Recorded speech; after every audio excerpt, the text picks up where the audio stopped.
पिछले एपिसोड में हमने देखा था कि शियाफान शेंगवान के महल के अंदर आ गया होता है। वहां आने के बाद उसे एक बहुत ही ज्यादा पावरफुल फॉर्मेशन दिखाई दिया था, जिससे एक बहुत ही पावरफुल मॉन्स्टर वहां पर प्रोटेक्ट कर रहा होता है। ये देखकर तो शियाफान भी हैरान था कि यहाँ पर आखिर इतना खतरनाक मॉन्स्टर कैसे आ गया। वो मॉन्स्टर वहां पर शियाफान के ऊपर भारी पड़ते जा रहा था, जिससे लड़ने में शियाफान को परेशानी हो रही होती है। लेकिन तभी वहां पर उसका जो बंदर होता है उसकी रियल पावर एक्टिवेट हो गई थी, जिस वजह से वो बंदर बहुत ही ज्यादा पावरफुल और खतरनाक बन गया होता है। वो इतना ज्यादा खतरनाक बन चुका था कि वो आसानी के साथ उस मॉन्स्टर की वहां पर जान ले सकता है। जिसके बाद यहाँ से ये एपिसोड शुरू होता है। तो इस एपिसोड की शुरुआत में शियाफान का बंदर पूरी तरह से उस मॉन्स्टर से लड़ने के लिए तैयार हो चुका था, इसलिए वो दोनों आमने सामने आकर एक दूसरे से टकरा जाते हैं। जिसके बाद देखते ही देखते उन दोनों के बीच काफी ज्यादा जबरदस्त फाइट शुरू हो गई थी। वो मॉन्स्टर वहां पर शियाफान के बंदर को अच्छी टक्कर दे रहा होता है, लेकिन शियाफान का बंदर यहाँ पर ज्यादा पावरफुल दिखाई दे रहा था। वो काफी घसीट घसीट के पंच उस मॉन्स्टर को मारे जा रहा होता है, जिस वजह से तो उस मॉन्स्टर की वहां पर हालत खराब हो चुकी थी। उन दोनों के सामने शियाफान बिल्कुल चूंटी जैसा दिखाई दे रहा था। वो दोनों मॉन्स्टर उसके सामने बहुत ज्यादा बड़े होते हैं। शियाफान यहाँ पर देखकर परेशान हो रहा था कि कहीं इस फाइट के दौरान उसके बंदर को चोट न लग जाए। उसे जैसे ही दिखाई देता है कि वो मॉन्स्टर वहां पर उसके बंदर के ऊपर थोड़ा सा भारी पड़ रहा है, वो अपनी स्टिक का इस्तेमाल करते हुए उसे सीधा उस मॉन्स्टर की तरफ ही फेंक देता है, जिसमें से कई सारे नुकीले स्टोन निकलकर उस मॉन्स्टर के ऊपर अटैक पे अटैक किए जा रहे होते हैं। जिस वजह से तो उस मॉन्स्टर की वहां पर हालत खराब होने लगी थी। इस चीज का फायदा उठाते हुए शियाफान का बंदर अब सीधा उस मॉन्स्टर की तरफ ही बढ़ना शुरू हो जाता है, क्योंकि वो फॉर्मेशन की वजह से वहां पर वो बंदर कैद हो चुका था। जैसे उस बंदर ने वहां पर उस मॉन्स्टर के ऊपर अटैक किया था, उस मॉन्स्टर की वहां पर हालत खराब हो जाती है। उसे काफी ज्यादा जोर की चोट लग चुकी थी। इसके बाद शियाफान का बंदर उस मॉन्स्टर के मुंह को पकड़कर वहां पर चीर देता है, लेकिन तब भी वहां पर उस मॉन्स्टर को कुछ नहीं हुआ था। वो फिर से वहां पर उस बंदर से लड़ने के लिए तैयार हो जाता है। शियाफान तो अपने बंदर के ऊपर आकर खड़ा हो चुका था। जिसके बाद अब वो बंदर वहां पर अपनी और ज्यादा पावर को एक्टिवेट कर लेता है। उसके वहां पर कई सारे एक्स्ट्रा हाथ भी निकल कर आ चुके थे। यहाँ पर शियाफान ने भी अपनी पावर अपने बंदर के अंदर मिला दी होती है, और उन दोनों की पावर की वजह से वो दोनों मिलकर वहां पर उस मॉन्स्टर के ऊपर अटैक किए जा रहे होते हैं। मॉन्स्टर तो अब यहाँ पर काफी ज्यादा कमजोर दिखाई देने लग गया था, और इस बार जब उन दोनों का अटैक एक साथ उस मॉन्स्टर को लगता है तो मॉन्स्टर वहां पर मारा जाता है। जो देखकर तो वो दोनों खुश हो चुके थे कि यहाँ पर चलो ये मॉन्स्टर तो मारा गया। लेकिन शियाफान कह रहा होता है मुझे लगता है कि जब तक यहाँ पर ये फॉर्मेशन बना रहेगा तब तक ये मॉन्स्टर दोबारा से रीबॉर्न होते जाएगा। हमें जड़ से इस मॉन्स्टर को खत्म करना पड़ेगा। लेकिन शियाफान की हालत यहाँ पर काफी ज्यादा खराब हो चुकी थी, और उसके अंदर से खून भी आने लगता है, जो सारा का सारा खून वापस से उसकी स्टिक वहां पर सोख लेती है। और जिस चीज का यहाँ पर शियाफान को डर था वही चीज वहां पर हो जाती है। वो मॉन्स्टर वहां पर दोबारा से रीबॉर्न हो चुका था, और यहाँ पर आने के बाद वो उन दोनों के ऊपर फिर से अटैक करने के लिए पूरी तरह से तैयार होता है। वहीं हम शियाफान को देखते हैं, जिससे बहुत ही ज्यादा तकलीफ होने लग गई थी। उसकी जो इवल पावर थी वो उसकी बॉडी से आउट ऑफ कंट्रोल हो रही होती है। शियाफान को कुछ समझ नहीं आ रहा था कि आखिर यहाँ पर ये मेरे साथ हो क्या रहा है। मैं अपनी पावर को यहाँ पर कंट्रोल ही नहीं कर पा रहा। तो वहीं हम शियाफान के बंदर को देखते हैं, जिसके ऊपर उस मॉन्स्टर ने अटैक कर दिया था, और वो यहाँ पर उसे इतना मारता है कि यहाँ पर शियाफान के बंदर की भी हालत खराब होने लगती है। जिसके बाद हम शियाफान को देखते हैं, उसके पीछे अचानक से ही एक बहुत ही ज्यादा बड़ी और पावरफुल स्पिरिट आ चुकी थी। शियाफान को खुद समझ नहीं आता कि आखिर ये क्या है और ये अचानक से यहाँ पर कैसे आ गया। उसकी पावर यहाँ पर इतनी ज्यादा बढ़ रही थी कि वो यहाँ पर आउट ऑफ कंट्रोल हो रही होती है, जिस वजह से तो वो किसी अलग ही वर्ल्ड के अंदर जाकर पहुंच जाता है। वहां पर एकदम ज्यादा सन्नाटा था। शियाफान इधर उधर देख रहा होता है कि यहाँ पर ये है क्या और मैं कैसी जगह पर आ गया। तब उसे आगे बढ़ते हुए वहां पर कई सारा इविल ऑरा दिखाई देता है। साथ ही वहां पर वो मॉन्क भी था, जिसने शियाफान को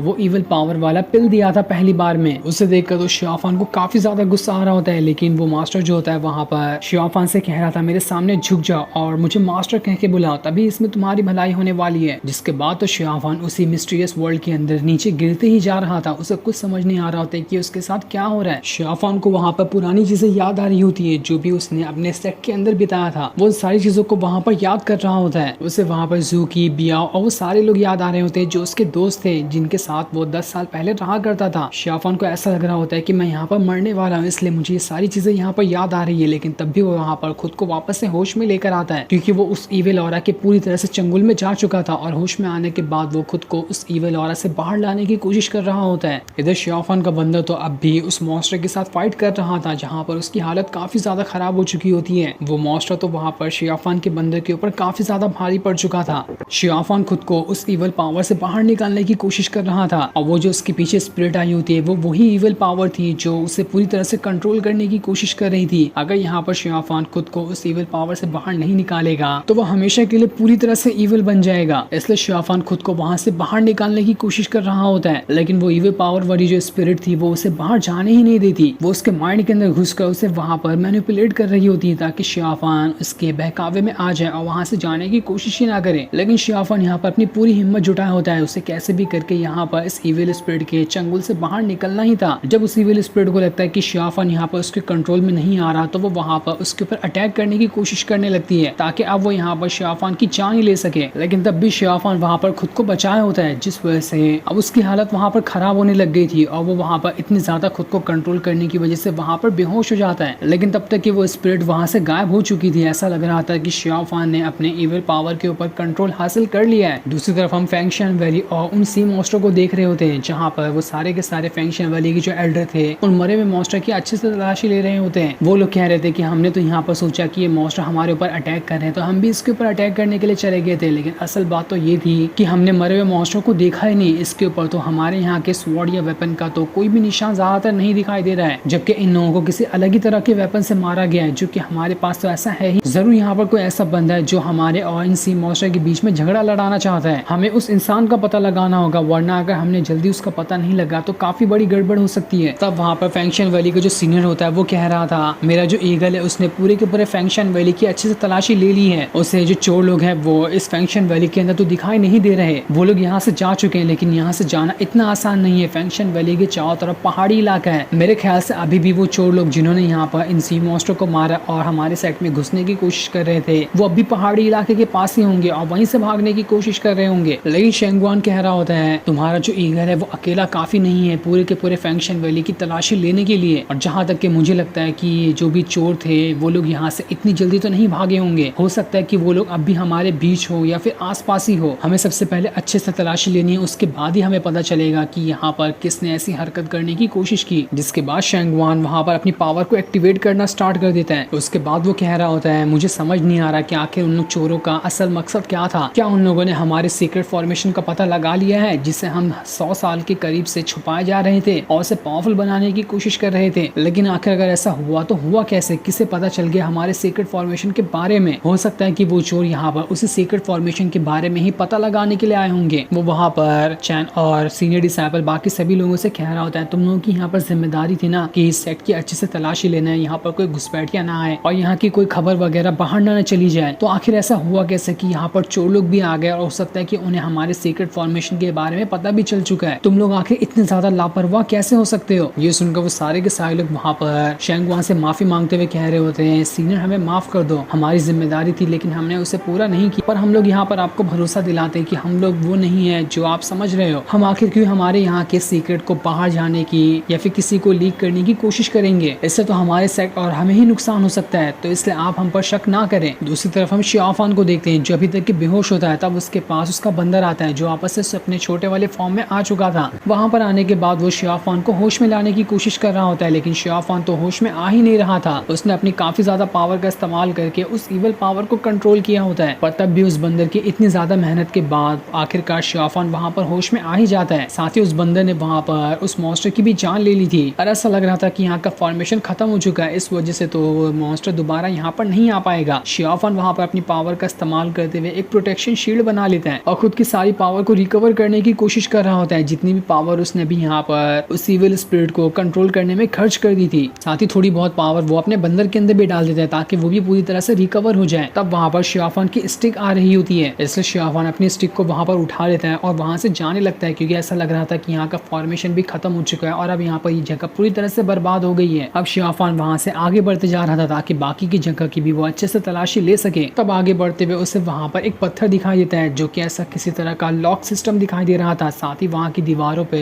काफी सारे अजीबोगरीब और भयानक तरह के स्केच बने हुए थे। शियाफान को कुछ समझ नहीं आ रहा होता है कि यहाँ पर ये है क्या और यहाँ पर इतने खतरनाक और अजीब स्केच किसने बनाया। लेकिन अगर उसने बनाया भी तो इसे क्यों बनाया होगा। उस स्केच के पास आसपास कुछ चीजें भी लिखी होती है, इसलिए शियाफान वहाँ पर उन सारी चीजों को पढ़ना शुरू कर देता है ताकि देख सके कि यहाँ पर जो स्केचेस हैं वो उसे क्या समझाना चाहते हैं। उसे पढ़ने के बाद वहाँ पर उसे किसी मर्डरस फायर पूल के बारे में पता चलता है जो कि बहुत ज्यादा खतरनाक चीज है। उन सभी चीजों को देखने के बाद शियाफान को इतना तो समझ आ चुका था कि जो फेंगशान वैली है वो नॉर्मल फेंगशान वैली नहीं है जहाँ पर नॉर्मल इंसान रहते होंगे। इनका लेना देना किसी न किसी इविल एंटिटी या फिर किसी खतरनाक चीज के साथ तो जरूर है और हो सकता है कि ये लोग आगे चलकर बाकी ह्यूमन सेक्ट जो है उनके ऊपर भी खतरा बन जाए, क्योंकि ये सारी चीजें जो मुझे यहाँ पर दिखाई दे रही है वो नॉर्मल नॉर्मल लोग तो इस्तेमाल नहीं करते, जरूर कोई ऐसा लोग होंगे जो लोग इविल की पूजा करते हैं या फिर इविल पावर को कल्टीवेट करते हैं। ऐसे तरह के लोग इस तरह के स्केचेस बनाते होंगे। वहाँ की पूरी दीवार ही इतने खतरनाक वगैरह स्केचेस से भरी होती है। शियाफान आगे बढ़ते हुए उस दीवार के ऊपर हाथ रखता है और अपनी पावर का इस्तेमाल करते हुए ये देखने की कोशिश करता है कि आखिर दीवार के पीछे क्या है या फिर कुछ ऐसा हो सकता है दीवार के पीछे। तब जैसे उसने अपना हाथ उस दीवार के ऊपर रखा था, उसकी पावर उसके अंदर से बाहर निकल कर आने लगती है, जिस वजह से तो उसे सारे के सारे स्केच जो यहाँ पर बने हुए थे उनके विजन दिखाई देने लगते हैं। उसे इतना तो समझ आ चुका था कि ऐसा लग रहा है यहाँ पर कई सारे लोगों की बलि दी गई थी। उसके बाद ही यहाँ पर इस तरह के स्केचेस बनाए गए हैं। जिस तरह से उनकी बलि दी गई थी उसी तरह के स्केचेस यहाँ पर बने हुए हैं। इस चीज को देखकर तो शियाफान थोड़ा घबरा जाता है कि ये क्या चीज था। उसे यहाँ पर इतना कुछ समझ आ रहा होता है कि ये किसी तरह का रिचुअल है जिसका इस्तेमाल करते हुए वापस से